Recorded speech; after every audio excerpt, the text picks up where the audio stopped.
Today we are talking about salary negotiation, and we are joined by one of the best. So Bella Zanesco is the founder of Fully Expressed. She's one of Australia's leading career and business acceleration strategists. Her goal is to support you to love Mondays and get paid what you're worth and receive the recognition you deserve.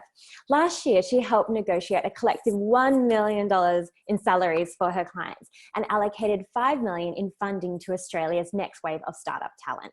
Bella's career advice is regularly featured in the media, including Channel 7, Sunrise, news.com.au, the ABC Business Chicks. She's a world champion sailor, so cool, and the best-selling author of Smart Girls Screw Up Too, the non-nonsense guide to creating the life you want. So thank you so much for joining us, Bella. Thanks, Molly. It's great to be here today. So today we're here to talk about salary negotiation. And you're going to share some tips with us. But before we get started, elephant in the room. So it is COVID. We are just hit the 6-month mark of COVID. People are losing jobs left, right, and center. There's JobKeeper and job seekers just been extended. Should we even be like negotiating or even thinking about negotiating our salary right now? Or should we just be like thankful that we have jobs? That's a really great question. And thanks for calling out that elephant in the room. Look, some businesses are really struggling. So there's a sector of the economy that people are challenged in JobKeeper and hanging on to their jobs, particularly in professional services and consulting. That's a big area where there's lots of challenge. But then there's other businesses that are doing great in COVID. So I think, we women have a significant amount of intuition. So if your business is doing well and you are outperforming and your business is growing and your team is growing and kicking amazing goals, then there is absolutely no reason why this should be any different for you in terms of a normal salary negotiation year if you're in a current job. However, if you are on JobKeeper or the business that you're with has suffered 30 to 50% worth of turnover, and you have to use your intuition about whether the timing is right for that, I think. Yeah. Yeah. Okay. No, there's kind of like a dual economy going on, isn't there? So yeah. Yeah, some sectors are like taking off. So where do we start when it comes to salary negotiation? Like a starting point, like I guess we must have a kind of a clue about what we're wanting to, like how much we're wanting to increase by, or what our rate is going to be. Well, that's a really great question. I think the first thing that we all need to consider, like particularly as women, is, let's be honest, sometimes people outside of us see our worth more than what we see it. So I think the first tip is really about knowing your worth and having confidence in it.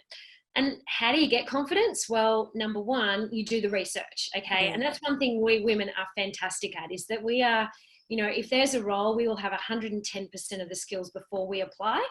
And we will not be going into any salary negotiation without significant ammunition and preparation.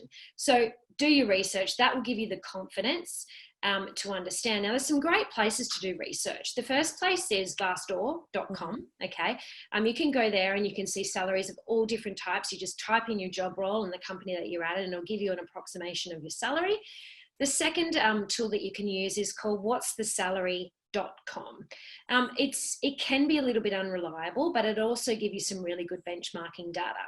The third way to get insight is to talk to a recruiter and look at current job ads. Okay, so they will tell you specifically what your range is, and you'll know in your organization at what level of band you're at in the business and where you're sort of sitting. So there's a lot of transparency around that. So that will give you the confidence to know what you're worth. And I think that's the big key in this for women, is the confidence to ask for what you're worth. Yeah.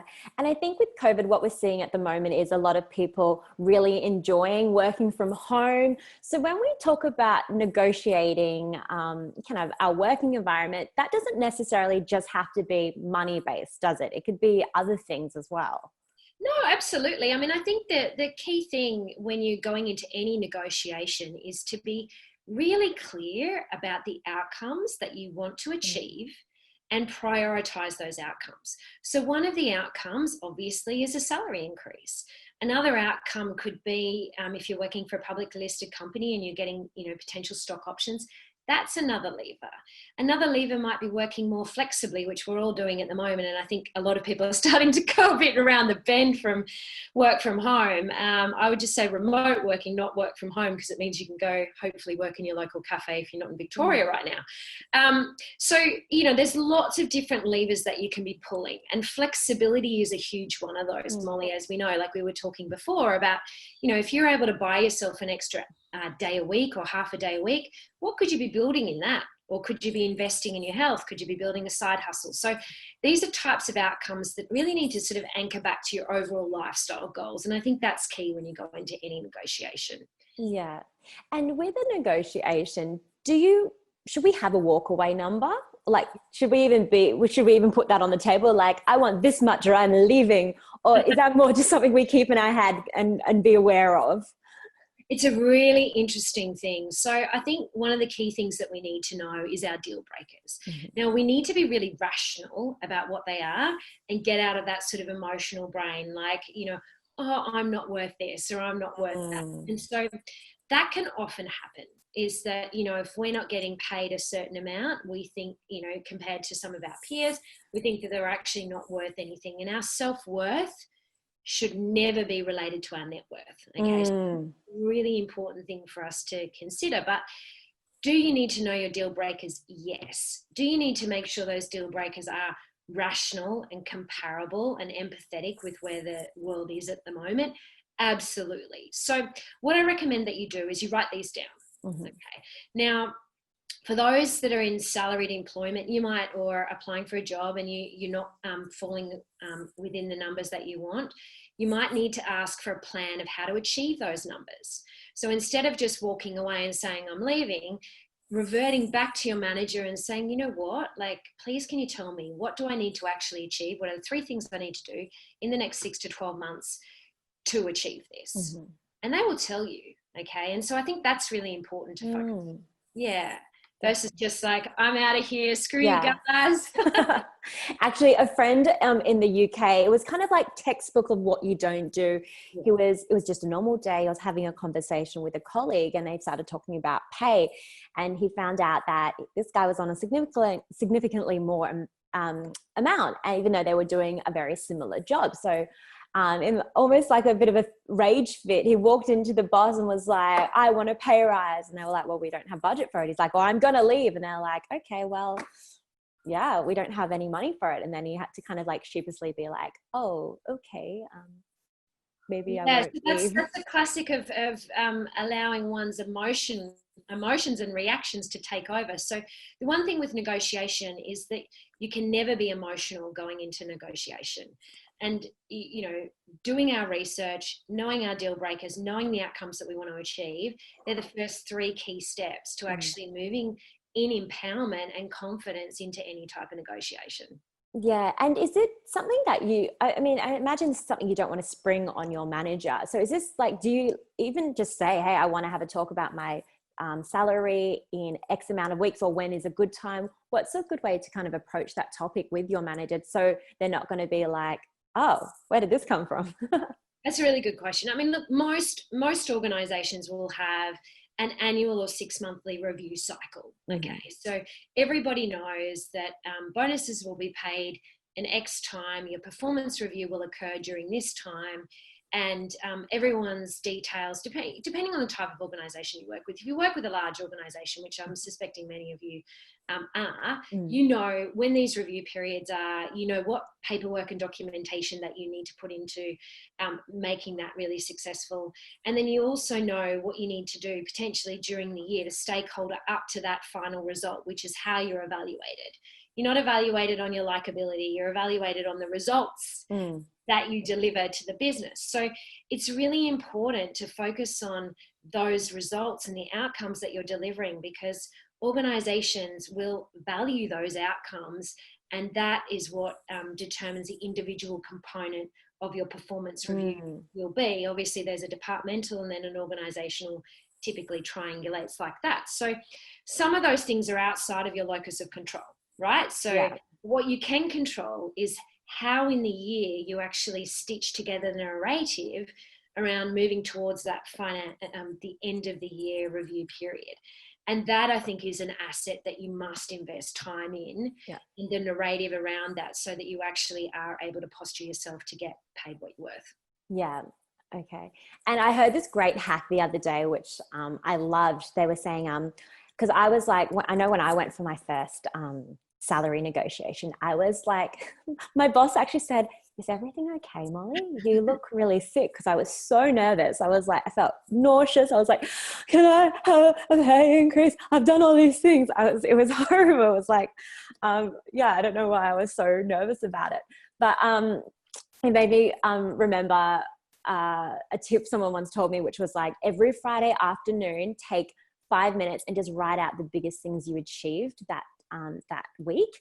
And then at the end, you have this document full of all the things you've achieved. So I did that in a previous role, and I was just like, oh my God, I've forgotten all about these things. And I was just like, feel like I smashed that review. And that's the thing, like, it's, you know, this end of year review, the performance review, if you have that level of research and that level of context and level of outcomes, then putting that final document together is going to be a slam dunk for you, which is what it was.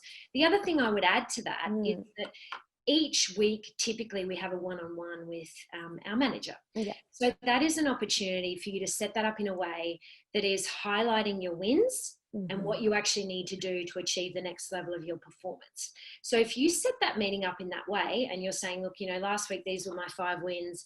These are the 3 areas that I feel like I can improve. If I'm moving towards the next level or a grade increase, you can again throw it back onto your manager and say, what do you think that I did well? What do I need to do to step up? And then at the end of the year, the conversation just becomes the outcome versus an ask, if that makes sense, because you're stakeholder managing your manager the whole way through. Oh wow, yeah, no, that's brilliant. And how do you ask for a raise without it being about you? Because I know women can be, you know, sometimes not great at that. So how do we kind of make it not about us? Really, really great question. What I think is that if you look at like the way an organization works, there are 3 or 4 things that organizations are benchmarked on. Okay. So depending if the organization is a public company or a private company or a not-for-profit, they're very different things. But I'm assuming the majority of women that are listening to this, Molly, work in like corporate Australia. Is that right? Yeah. UK, yeah, Australian UK corporates, yeah. Yeah. So they're either working for banks or professional services firms or things like that. Yeah. So typically, organization performance is related to a bunch of metrics. Number 1 is profitability. Okay. Shareholder returns, profitability, very, very important. Revenue and cost control. Okay. So if you boil it all back, they're the 3 things that organizations really care about in terms of driving performance out of their people towards these kind of outcomes. So when you are preparing that weekly list of things that you and I were talking about before, which is fantastic, is actually starting to create a narrative around what are the things that you've done to drive the metrics in the organization in a way that's actually helping the organization be more sustainable and be more profitable. So I think that's always a good anchor to go back to. And like we were talking about, write it down. Write it down. It's absolutely critical. So yeah. Yeah, absolutely. And I guess, is there a perfect time to ask, like in the week, to ask for a raise? Like I heard once it was like, you know, pick midweek in the afternoon. Like you don't want to do it when your boss is too tired, but you don't want to do it when they're feeling too fresh. Like, is there like a perfect time in a week to ask for this rise? Yeah, I think that, so there's been a bunch of studies that have been done on this, and what they've all said is that towards the end of the week is the most opportune time to ask for a raise. Okay. Now, that is what the research across the world has revealed. However, you need to know your manager. So if your manager is a morning person and they don't work on a Friday, for instance, you're not going to be setting yourself up for a negotiation at the back end of the week because they're already probably on wind down. Okay. If your manager has to pick up their child from school at 3 o'clock, you're not going to schedule a conversation at 4 o'clock, for instance. So it's just being really aware of when the best time to hit them is. based on what they've got going on in their lives as well. And also don't, and one of the things to be wary of is that obviously organizations have these review cycles like we've just discussed. So there will be a window when it will need to occur. It's just making sure that it occurs at a time in that week that's actually pertinent to your manager and also you. Yeah. So the one, and I know we're getting a little bit deep here, but one of the things to really consider is your hormones. Okay. Yeah. So important. So in my book I write about, which is a random chapter I have about your menstrual cycle. Yeah. During the middle of your menstrual cycle, that is when you're the most productive and the most level. So ladies, if you can, think about that. That's such a good point. I've never thought about before, because holy hell, I get emotional sometimes and I'm not asking for anything. In Shark Week. Not in Shark Week.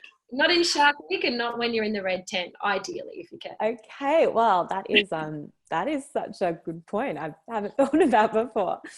And I guess, like, what else can we do to help that the situation for when we do start going for a race? You mentioned before it's actually a kind of like, if you're prepping properly, it's a 6-month process, which is so good to know, because I kind of was like, oh, maybe give it a couple of weeks, but, to really, I guess, to really ask for, that increase, you need to be prepared. So what else can we be doing? Yeah, look, I think, that's a really awesome question, Molly. I think, so what we tend to go to is like, and a lot of my friends that are in, salaried employment, they go, oh, I have to do my end of year review and I don't really want to do it. And so we procrastinate around it. We don't put that time in. So that's why doing that activity every week is actually really important. So when it gets to the end, you're basically in a situation where it's just a copy paste and you've done all the work, so you don't have to think about it all. But one of the things that I work with a lot of women on is really these 5, what I call upstream skills for you to become financially fit and negotiate your worth. Okay.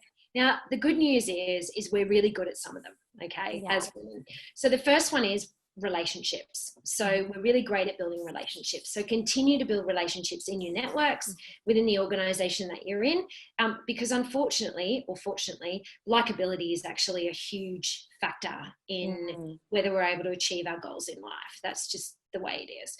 So if you can collaborate, you can build relationships, and you can create partnerships and things like that, you are going to be in a better position to negotiate better outcomes in your life in general, which will impact your salary or your business income. The second is the ability to pitch. Okay, so to be able to really incite curiosity from people to actually open the door for you to have the right conversations that you want to have about money or salary or business or wherever you're at.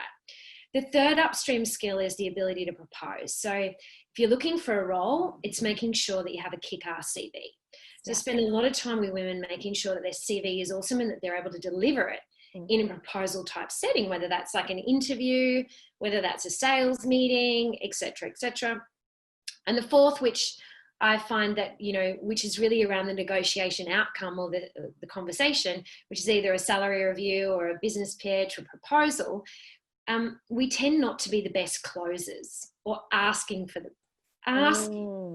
Yes. And if we do our research and we have the right relationships, we know how to pitch, we know how to propose, then closing is just a factor of the excellent results that you've been able to deliver at those previous stages. So the close really should be easy. Okay. And the fifth is delivering and being the best at what you do. So if you just remember those 5 things: relationships, pitching, proposing, closing, and being the best at what you do, that gives you a really great foundation for being able to sort of solidify your worth going forward in your life and your career. Bella, this has been an incredible 10-15 minutes. There's been so many great practical takeaways that I know our women are going to absolutely love. So thank you so much for being so generous with your knowledge and sharing with us. If people are loving what you're saying and want even more, you run a career accelerator workshop? Yeah, I do. Yeah, I run about 1 a month. And basically what I do there is, this is for women in corporate who are at a point in their career where they're not sure whether they want to stay on the path that they're at, start a side hustle, or in fact what their career strategy is for the next 3, 5, 10 years. So this workshop actually helps you outline the strategy for your career. And then at the end of it, I give you an amazing like bunch of Google Sheets, which is what I call my career strategy canvas framework. And I help you actually move through and go and create that and execute it in the world. So, and that leads to your negotiation outcomes as well. So, yeah, I think that sounds brilliant. Yeah. Yeah. So I've got one coming up in August, and I'd love to see as many as you there as possible. Fantastic. And where do people go? Where's the best place to sign up for that? It is called fullyexpressedbybella.com, all one word, /CA. And great. We'll put out the links anyway. Yeah, we'll add the links in down the bottom. But thank you so much, Bella, for your time, and thank you for sharing all that wonderful information around salary negotiation. Absolute pleasure, and it's so nice to see you all at the Ladies Finance Club, and I'm sending so much love and joy and light during this time of COVID. So please look after yourselves, your physical and mental well-being. That's so important this time. Yeah. Thank you.